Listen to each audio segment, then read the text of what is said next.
So, andito tayo ngayon sa Manila.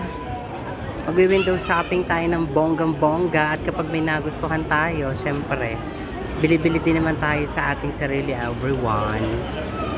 Diba? So, yan. Meron na pala ditong tinayong beef fresh. At saka New Delhi dito sa may taas. Dati kasi empty lang yon. So, tingnan ko dyan kung meron dyan sa Wishes. At saka dito sa may North Face natin. Tingnan natin ang bonggang-bongga. So, ayan. Napakatahimik ngayon ng Manila, everyone. So, hindi na ako masyadong magpapakagala doon ng bonggang-bongga. Kasi ako naman ay nagmamadali. At hindi, sabi ko nga ay ayaw ko nga gumala-gala at napakainit. Diba, everyone? So, yan. Makabili naman din ng bonggang-bongga kung ano man ang mabibili dito ng bonggang-bongga sa Manila. So, ito po ang expensive open mall.